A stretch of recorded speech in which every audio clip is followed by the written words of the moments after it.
Rev up your engines! Today I'm going to help you answer the question, is it time to buy another car? Now over the years, customers and fans would email me and say, Scotty, gee, I need to decide, should I get rid of my car and get another one? Am I going to put too much money into it? Is it worth keeping, or should I just get rid of it? Now me, I've always told people the truth, at least the truth as I see it. And I've lost customers that way, because sometimes I'd say, hey, that car of yours, it's a junky car. You're going to have problems with it. They might have loved the car, they got mad at me and never came back. But hey, I was telling them the truth, especially if they owned something like a Jaguar that was just ready to fall apart and bankrupt them. So today I'm going to give you some tips to show you when it's probably a good idea to get rid of your car and get another one instead of spending a fortune fixing it. And the first tip has to do with your engine. If you have a car with an engine that burns a lot of oil or smokes quite a bit, it's often a good idea to say goodbye to the car, because these days modern engines have variable valve timing.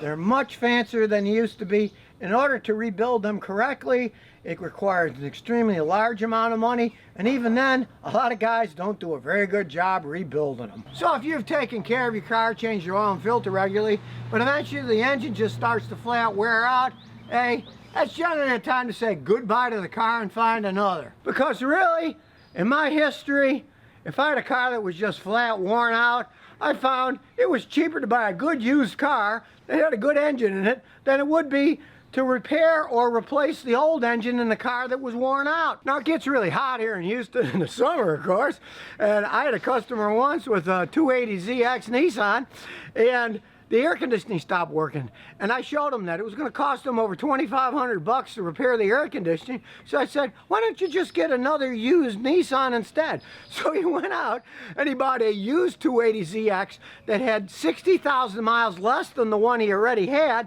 and the air conditioning in it was working fine. And guess what? He paid less for that car than he would have paid me to fix the air conditioning in the original one. Now you don't want to just go by mileage to decide when to get rid of a car, because my old Celica here, hey, it's got 239,000 miles on it, but still runs like a clock. But if you've got a car with high mileage and the transmission shifts bad, the engine shakes, the front suspension's worn, it kind of wobbles when you drive around, sure, it's probably time to say goodbye to that car and get another one, because, hey, you add up all the prices of what it would cost to fix everything, it's probably 3, 4, 5 times the value of the car itself. But if you check all the tires on your car and they're wearing evenly, and it still rides good when you're going down the road without excessive bumps, then you just might decide to keep the car.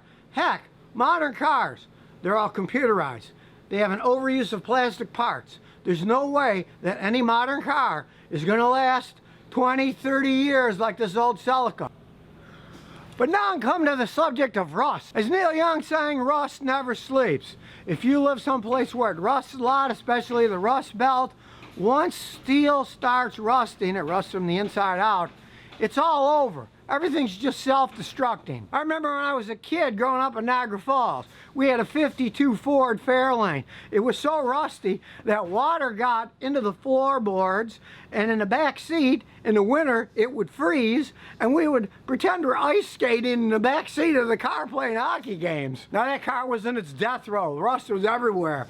One time we went to my uncle's farm, and the brakes rusted out. My grandfather had to come 50 miles, and he drove it back to the garage with no brakes at all, just a standard transmission where he geared out, and he made it and then fixed it. But you don't want to go that far. Once they start to rust, don't think, oh, I can fix it up. The only thing you do is cut the rust off, and if the whole frame and everything's rusting, then it's just time to say goodbye and get another car. Now, as a rule of thumb, when you're thinking about whether you should keep a car or not, always look at what the cost of repairs are going to be versus the value of the car.